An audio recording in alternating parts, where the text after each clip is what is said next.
So welcome everybody to Slow Secrets. And today I have the pleasure of having Leanne, the queen of bees, I want to say, another fairy I met in a healing space I like to go to in Ubud called Dragonfly Village. And she was bumbling around and we cross-pollinated in this magical garden in the middle of the rice fields. So I think after that, you came to Giddy Air and we connected in so many different ways. And I believe you have a lot of magic to share with this world. So welcome. And thank you for Thank you. joining. And thank you in advance to your community and network. And thank you for all you do for our Earth. So tell us a little bit more about your beautiful story. I have had an absolutely extraordinary life. Very much the path less traveled. I was very fortunate to be born and raised in the Bay of Islands of New Zealand. So that's in the far north of Aotearoa. It's called Te Tai Tokerau, the tail of the whale. Nice. And Aotearoa, the ancient word for Aotearoa, is long threshold to the universe. Oh, wow. So I grew up with nature on my doorstep. The forests, the farmlands, the oceans were an integrated part of my existence from a very early age. And it wasn't too much later that I realized what a blessing that was for myself and how many people in the world didn't have that gift in their upbringing. And because of that, it created a lack of connection to our natural world. And it's not because people didn't have the connection, it's just because they were never in an environment that allowed it to be cultivated really naturally and organically. I can so relate to that because my connection with nature, as I've always said, if there's two things I could never live without, it's music and nature. And you know, nature is always my go-to place. Me too. If ever, as a child, if ever things were, I'd felt uncomfortable or I was unhappy or I was angry or sad, whatever it was, I would go climb a tree, go walk on the go hang out in nature until I felt okay again. The same. And, you know, check in with functional family. That was okay. As long as within me was okay, I was okay. Yes, even this till this day, I walk around the island now every day, and it sets the tone for a beautiful day. I wake up with all these worries, and I know I walk around the island, and when I come back, I'm grounded. I've let everything go. I've connected the dots, and my heart is filled with beauty. Yeah. It's such a gift. And because these bodies, these systems that we are living in while we're walking the earth are nature, the best and most easiest way to bring them to harmony is by taking them into nature. Yes. Yes. So New Zealand born. Yeah, so born in New Zealand, and that's where I lived the first 20 years of my life. And I had this passion or dream to become a vet, particularly an equine vet, because I was at a young age. But my parents had no money. So whether I wanted to be a vet or not, I had to go and earn some money to be able to pay for their education. And you know, I'd started working after school and at night when I was quite young anyway to be able to support my horses. But my first job when I left school was actually in a bank. And it was such a gift because what my time in the banking industry taught me is money is numbers. And at the end of the day, it didn't matter how many numbers they were, they just had to balance. And to make sure in my own accountability that I didn't have more going out than I had coming in. And because of that, money's never had any power over me.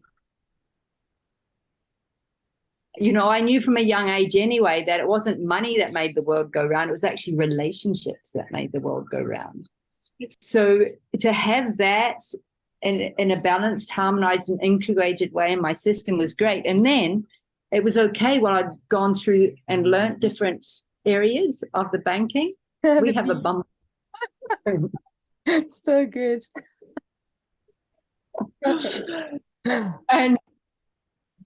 And then I paused, I looked around, and everyone else in the bank had also ended up there after school. And they were now married with children, with mortgages, or getting divorced. And I was just like, oh, that's not the life I want.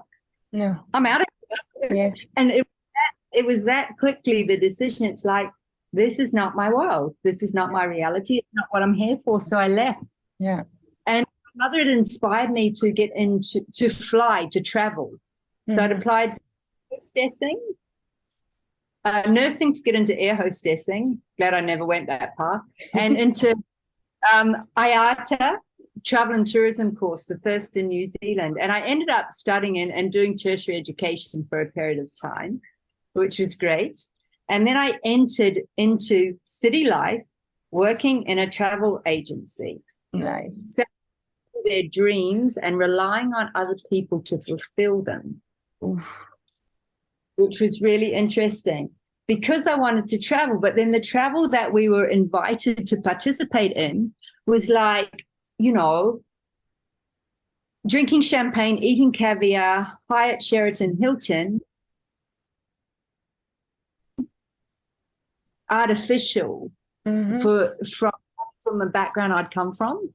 Yeah, superficial. And what happened was I won a trip to Fiji. Oh, wow. To Unuka Island, to this luxury resort, 5-star island. So I took my partner there.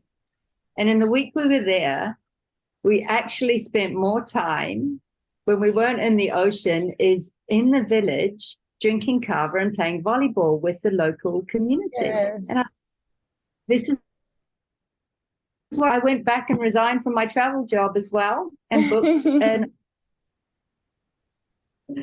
and that was literally, that happened when I was I was just turning 20. So that was it. And I literally invested my life savings on a great overland encounter, which is an overland truck with tourists from around the world who are other than ordinary in that time, because that was like the late 80s. And off we went. It was before mobile phones, before satellite phones, before internet. You know, you relied on post restante. And this journey, me from Nepal, Kathmandu, across Nepal, India, Pakistan, over around into Turkey, Syria, Jordan, down into Egypt, through Ethiopia, and then all the way up, crossing through Africa. Gorgeous. 6 months, I invested my life savings and it changed my life. Yes, forever.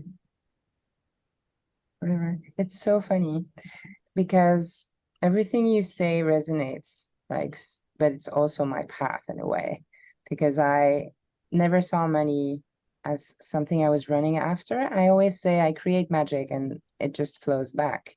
Money is, you know, it's just a paper. It's based on an exchange. So I give you bread, if the best bread that I have cooked with so much love, and you give me the most extraordinary burrata because your husband is Italian. So that's always been my vision of money. I make my peace with it this way. And I traveled around the world for 7 years teaching scuba diving, and it was the best years of my life. Just, I think, because of the freedom.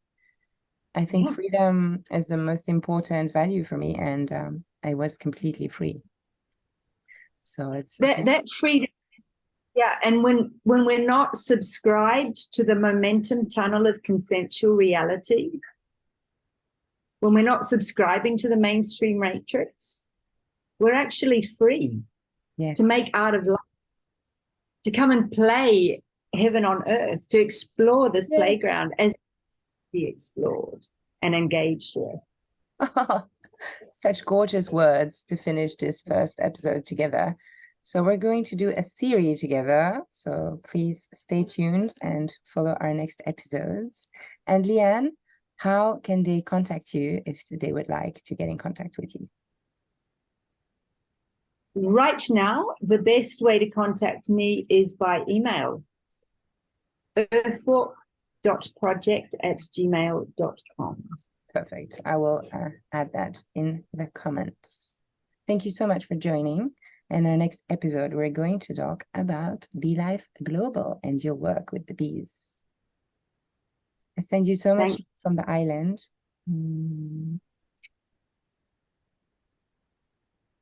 And thank you so much from the Ubud bubble. Bye.